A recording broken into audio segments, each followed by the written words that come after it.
Eu nunca tinha visto uma criança parar de respirar bem na minha frente. Não é daquelas coisas que a gente imagina que vai acontecer num domingo de manhã, ainda mais dentro da congregação. Você acorda cedo, toma um café rápido com pão de ontem porque não deu tempo de comprar fresco, veste a melhor roupa que tem, no meu caso, um vestido azul marinho que já está um pouco justinho nos ombros, mas a irmã Marta disse que não se nota, e vai pro culto com a cabeça cheia de outras coisas. A conta de luz que venceu ontem, o filho do vizinho que quebrou o vidro da sua janela jogando bola, a dor no joelho que não passa há semanas.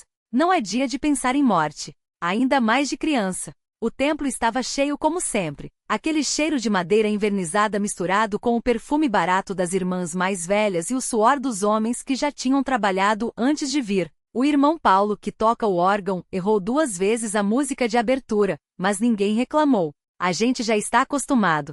Eu sentava no meu lugar de sempre, na terceira fileira do lado das mulheres, perto da coluna onde dá para apoiar as costas quando o sermão demora. A irmã Clara, que senta do meu lado, tinha levado a netinha dela, a Alice, uma menina de uns 4 anos, magrinha, de tranças que já estavam se desmanchando. A mãe da Alice não vem mais aos cultos desde que se separou, então a avó traz a criança quando pode. Alice era daquelas crianças quietas que não correm pelo templo nem choram sem parar como algumas. Ficava ali brincando com um lenço de papel que a avó tinha dado para ela, dobrando e desdobrando, fazendo barquinhos que não navegavam em lugar nenhum. De vez em quando, olhava para frente, para aquele quadro grande do irmão Brás com a barba branca e os olhos sérios, como se estivesse tentando entender alguma coisa. Eu mesma nunca tinha entendido direito porque a gente não pode ter fotos em casa, mas ali no templo tem aquele quadro. Talvez fosse para lembrarem que ele está sempre vendo a gente. O irmão Jonas estava pregando sobre a obediência, como sempre. Ele tem uma voz grossa que parece que sai do fundo da barriga, e às vezes a gente se distrai só ouvindo o som, sem prestar atenção nas palavras. Eu estava assim meio sonolenta quando ouvi um barulho estranho vindo do lado da irmã Clara. Não foi um choro, não foi uma tossida. Foi um som abafado, como se alguém tivesse deixado cair um pano molhado no chão. Virei a cabeça e vi a Alice com os olhos arregalados, a boca aberta, as mãos agarrando o pescoço. Ela não estava chorando. Não estava fazendo nenhum som. Só estava ali, olhando para frente, como se tivesse visto alguma coisa que ninguém mais via. A Alice tá engasgada, gritou a irmã Clara, e foi como se alguém tivesse jogado um balde de água fria em todo mundo. As mulheres se levantaram de uma vez, umas chorando antes mesmo de saber o que estava acontecendo, outras já rezando em voz alta com as mãos para cima. Os homens também se mexeram, mas mais devagar, como se não soubessem bem o que fazer. O irmão Jonas parou de pregar no meio da frase, e o templo ficou num silêncio que doía. Só se ouvia o irmão Paulo murmurando Jesus, Jesus, enquanto batia com os nós dos dedos no órgão, como se estivesse tentando acordar a música de novo. Eu me levantei sem pensar. Não sou enfermeira, não sei fazer respiração boca a boca, mas já tinha visto uma vez na televisão como se faz. Apertei o ombro da irmã Clara para ela sair da frente e peguei a Alice no colo. Ela estava mole, os braços caídos, a cabeça para trás. Os olhos ainda abertos, mas não havia ninguém dentro deles. Não tinha ar saindo da boca dela. Não tinha nada. Alguém chama uma ambulância. Gritei, mas ninguém se mexeu. A gente não tem telefone dentro do templo, e o irmão que fica na porta tinha saído para fumar um cigarro escondido atrás do banheiro dos homens. Eu não sabia o que fazer. Não tinha tempo para pensar. Coloquei a Alice de bruços no meu colo, com a cabeça mais baixa que o corpo, e comecei a bater nas costas dela com a palma da mão, bem no meio, como tinha visto fazer. 1, 2, 3 vezes. Nada. A menina continuava parada como uma boneca de pano. As mulheres ao redor choravam, algumas já de joelhos, outras com as mãos na cabeça. O irmão Jonas veio correndo, suando, e tentou pegar a Alice de mim. Deixa eu ver, irmã, ele disse, mas eu não soltei. Não, irmão. Ela tá sem respirar. Ele olhou para mim como se eu tivesse falado em outra língua. Então se ajoelhou do meu lado e pôs as mãos na testa da menina, fechando os olhos. Começou a rezar alto, tão alto que a voz dele encheu o templo todo. As palavras saíam atropeladas, misturadas. O suor escorria pela minha testa, mas eu não tirei os olhos da Alice. As mãos do irmão Jonas tremiam sobre ela, os dedos pressionando a pele pálida como se fossem capazes de puxar a alma de volta só com a força da fé. As mulheres ao redor gemiam, um coro de dor que subia e descia como as ondas do rio quando a chuva vem forte. Algumas balançavam o corpo, outras repetiam asterisco Jesus, Jesus asterisco em voz baixa, como se o nome sozinho pudesse desfazer aquilo. Pai Celestial, que estendes tua mão sobre os pequeninos, o irmão Jonas gritava, a voz quebrando no meio das palavras. Não deixes que esta criança, inocente como os anjos do teu reino, seja levada antes da hora. Expulsa o mal, Senhor. Devolve o fôlego que só te pertence. Eu não rezava. Não conseguia. Minhas mãos ainda estavam coladas nas costas da Alice, os dedos rígidos, esperando algum sinal. Um arrepio, um suspiro, qualquer coisa. Mas ela continuava mole, os lábios já com um tom azulado, os cílios úmidos como se tivesse chorado antes de cair. O cheiro de terra molhada e velas apagadas misturava-se ao suor dos corpos apertados no templo. De repente, o irmão Jonas segurou os ombros da menina e a sacudiu com força. Alice! Berrou ele, o rosto vermelho de esforço. Alice, volta para nós, filha. Em nome de Jesus, eu ordeno que você respire. Uma das mulheres atrás de mim desabou no chão, soluçando. Outra gritou algo em língua desconhecida, as palavras saindo como espasmos.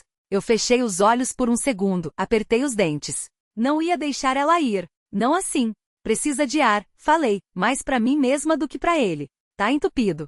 O irmão Jonas me olhou como se eu tivesse blasfemado, mas não discutiu. Afastou as mãos, e eu virei Alice de lado, apoiando-a no meu joelho. Inclinei a cabeça dela para trás, abri a boca com 2 dedos e olhei dentro. Nada, nenhum som, nenhuma reação. O peito não subia. Alguém tem uma colher? Perguntei, a voz rouca. Ninguém mexeu. Só olharam para mim como se eu tivesse perdido o juízo. Uma colher, porra! Gritei.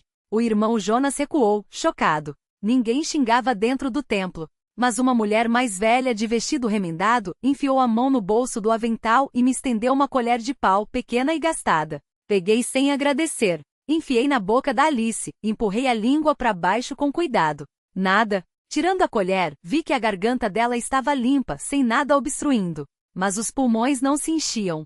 Precisa de ar, repeti, dessa vez para mim mesma. Coloquei a Alice de costas no chão, ajoelhei ao lado dela e tapei o nariz com 2 dedos. Respirei fundo, encostei os lábios nos dela e soprei. 1 vez. 2. O peito subiu um pouco, mas não o suficiente. Soltei o nariz, coloquei a orelha perto da boca dela. Silêncio. Não, sussurrei. Tentei de novo. Soprei até meus pulmões doerem, até a cabeça girar. Nada. As mãos das mulheres se estendiam para mim, algumas tocando meu braço, outras só olhando com os olhos cheios d'água. O irmão Jonas tinha se afastado, agora de pé, as mãos cruzadas sobre o peito, os lábios movendo-se em oração silenciosa. Por favor, falei, sem saber para quem. Mais uma vez. Soprei. Esperei. Nada. Então, bem quando ia desistir, senti algo. Um tremor fraco, quase imperceptível. O peito da Alice se mexeu só um pouquinho, como se uma brisa tivesse passado por dentro dela. Depois, um som. Um chiado, um arranhão de ar entrando pela garganta. Ai meu Deus, alguém disse atrás de mim. Eu não me virei. Fiquei parada, a mão no peito da menina, sentindo o coração bater de novo, devagar, como se estivesse aprendendo a funcionar outra vez. Os lábios dela estremeceram. Um fio de saliva escorreu pelo canto da boca. E então, de repente, ela tossiu. Foi uma tosse seca dolorida que sacudiu o corpo todo. Alice abriu os olhos de repente, confusos, assustados. Não me reconheceu. Olhou para cima, para baixo, para as mãos que a seguravam, e então começou a chorar. Um choro alto de criança perdida que encheu o templo todo. As mulheres gritaram. Algumas caíram de joelhos, outras se abraçaram, rindo e chorando ao mesmo tempo. O irmão Jonas se ajoelhou ao meu lado, os olhos brilhando. Glória a Deus! Ele exclamou. Glória a Deus! Ele exclamou, a voz quebrando. As palavras dele se misturaram com os soluços de Alice, com os murmúrios das mulheres, com o som dos meus próprios pulsos latejando nos ouvidos. A menina se debateu fraco entre meus braços, como um pássaro ferido tentando voar antes da hora. Segurei-a com mais força, mas sem apertar. Calma, Alice, falei baixo, perto do rosto dela. Você está bem. Você está aqui. Ela não me ouviu. Os olhos antes vidrados, agora arregalados, fixaram-se em algo atrás de mim. Virei a cabeça e vi a sombra do padre se aproximar, lento, como se temesse quebrar o que quer que estivesse acontecendo. As velas tremeluziam, fazendo sua batina preta parecer viva. Filha, ele disse, a voz grossa de emoção. Filha, olhe para mim. Alice não olhou. Em vez disso, esticou os braços na minha direção, as unhas cravando-se no meu antebraço. A dor foi aguda, mas não soltei. Sentia o cheiro de terra molhada nela, de suor e algo mais, algo azedo como metal oxidado. Não me deixa, ela sussurrou, tão baixo que quase não escutei. Por favor. O irmão Jonas colocou a mão no meu ombro, os dedos trêmulos. Deixa eu ajudar, ele pediu. Balancei a cabeça, sem tirar os olhos de Alice. Não era hora de soltar. Não ainda. O padre se ajoelhou do outro lado, os joelhos estalando. Ele fez o sinal da cruz no ar entre nós, e começou a rezar em latim, as palavras rolando como pedras no fundo de um rio. Alice fechou os olhos de novo, o corpo relaxando um pouco, mas os dedos ainda presos em mim. Respirei fundo, sentindo o peso dela, o calor, a vida que tinha voltado sem aviso. Alguém trouxe um cobertor. Alguém mais acendeu incenso. O cheiro doce se misturou ao do sangue seco no chão, ao do suor, ao do medo que ainda colava na minha garganta. Ela precisa de água, falei, a voz rouca. O irmão Jonas correu. Ouvi passos apressados, murmúrios, o barulho de um copo sendo enchido. Quando ele voltou, segurei Alice com um braço só e levei o copo aos lábios dela. A água escorreu pelo queixo, molhando a minha mão, mas ela engoliu um pouco. Tossiu de novo, mais fraco dessa vez. Devagar, murmurei. O padre terminou a reza e se levantou, as juntas rangendo. Ele olhou para mim, depois para Alice, e finalmente para as mulheres que ainda choravam nos bancos. Algumas se aproximaram, estendendo as mãos, como se quisessem tocar a menina, mas não ousavam. Leve-a para a casa do irmão Jonas, o padre ordenou. Ela precisa descansar. Tentei me levantar, mas as pernas tremiam. O irmão Jonas segurou meu outro braço, me ajudando a ficar de pé com Alice nos braços. Ela era leve, quase sem peso, como se parte dela ainda estivesse em outro lugar. Caminhamos devagar, entre as fileiras de bancos, enquanto as mulheres faziam o sinal da cruz e sussurravam orações. Algumas estendiam as mãos para tocar Alice, mas eu me afastava, protegendo-a. Não sabia o que tinha acontecido. Não sabia se era milagre, sorte, ou algo que eu não queria entender. Só sabia que ela estava viva. A casa do irmão Jonas cheirava a ervas secas e cera de vela. Ele acendeu o fogo na lareira enquanto eu deitava Alice na cama estreita, cobrindo-a com os cobertores que a irmã dele trouxe. A menina não abriu os olhos, mas a respiração estava mais firme e mais quente. Fique com ela, o irmão Jonas disse, colocando uma cadeira ao lado da cama. Eu trago algo para comer. Sentei, observando o rosto de Alice à luz trêmula das chamas. As sombras dançavam nas paredes, fazendo parecer que havia mais gente no quarto. Passei os dedos pelo cabelo dela, sujo e emaranhado, e senti algo duro preso nos fios. Puxei devagar. Era uma folha seca, pequena, quase preta. Virei-a entre os dedos e vi que não era uma folha. Era uma asa. De inseto, talvez. Ou de algo que nunca tinha visto antes. Joguei no fogo sem pensar. Alice mexeu-se, murmurando algo que não entendi. Inclinei-me, ouvindo. Não volta, ela disse, tão baixo que quase não escutei. Promete. Eu prometo, respondi, sem saber do que estava falando.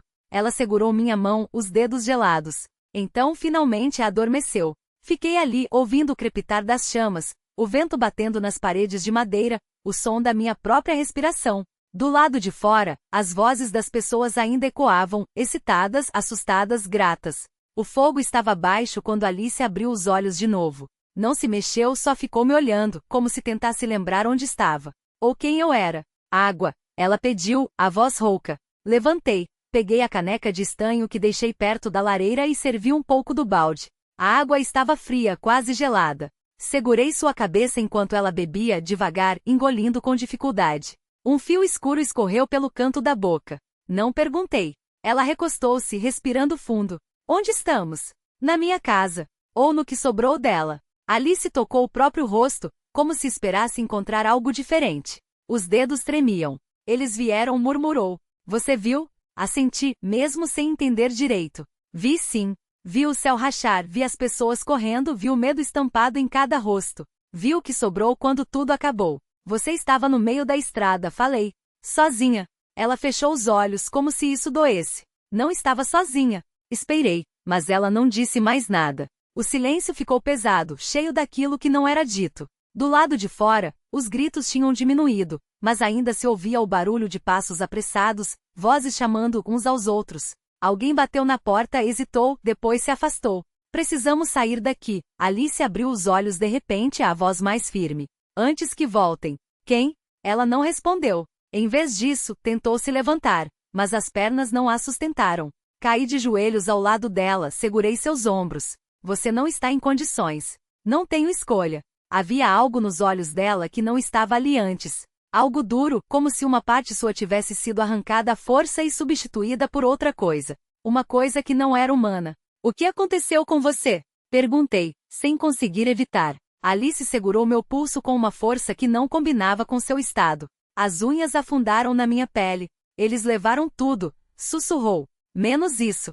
E então eu vi. Debaixo da camisa rasgada, na curva do pescoço, uma marca escura pulsava, como se algo vivo estivesse tentando sair de dentro dela. Não era uma ferida. Não era uma cicatriz. Era uma asterisco coisa asterisco. Recuei sem querer. Alice soltou meu braço e cobriu o local com a mão, como se tivesse sido pega em um crime. Você também vai me abandonar, disse, mais para si mesma do que para mim. Não respondi, porque no fundo sabia que ela tinha razão. Mas não saí. Fiquei ali parado, ouvindo o vento uivar entre as frestas da casa, enquanto Alice chorava sem fazer barulho. E pela primeira vez desde que tudo começou senti medo. Não das vozes lá fora, não das sombras que se moviam além da janela quebrada. Medo do que estava asterisco dentro asterisco dela. E do que poderia estar dentro de mim também. O chão rangeu quando ela se virou, as costas encostadas na parede descascada. Os dedos ainda pressionavam a pele sobre a costela, como se pudesse esmagar aquilo de volta para dentro. Seu rosto estava molhado, mas os olhos secos, aquele tipo de choro que dói mais do que lágrimas. Não conta pra ninguém, pediu voz rouca. Nem pro Lucas. Lucas. O nome doeu como um soco. Meu irmão mais novo, que há 3 dias tinha sumido depois de sussurrar algo sobre eles estarem dentro das paredes. A gente ainda não tinha encontrado o corpo. Ele já sabe, respondi sem querer. Ou vai saber. Alice engoliu em seco. A mão dela tremia. Você acha que eu asterisco quero asterisco isso? A voz subiu, quebrada. Acha que eu pedi para acordar com isso asterisco rasgando asterisco por dentro? Como se tivesse algo, asterisco mastigando asterisco. Fechei os olhos. Lembrei do sonho da noite passada. Minha própria boca cheia de dentes a mais, afiados como agulhas, mordendo a língua até sangrar. Acordei com gosto de ferro. Não é só você, falei finalmente. Ela riu, um som vazio. Então você também sente. Não era uma pergunta. Do lado de fora, os galhos arranhavam o vidro quebrado. Algo, ou alguém, arrastou os pés na terra seca do quintal. Alice e eu nos olhamos ao mesmo tempo sem respirar. A coisa dentro dela se mexeu de novo. E a minha também.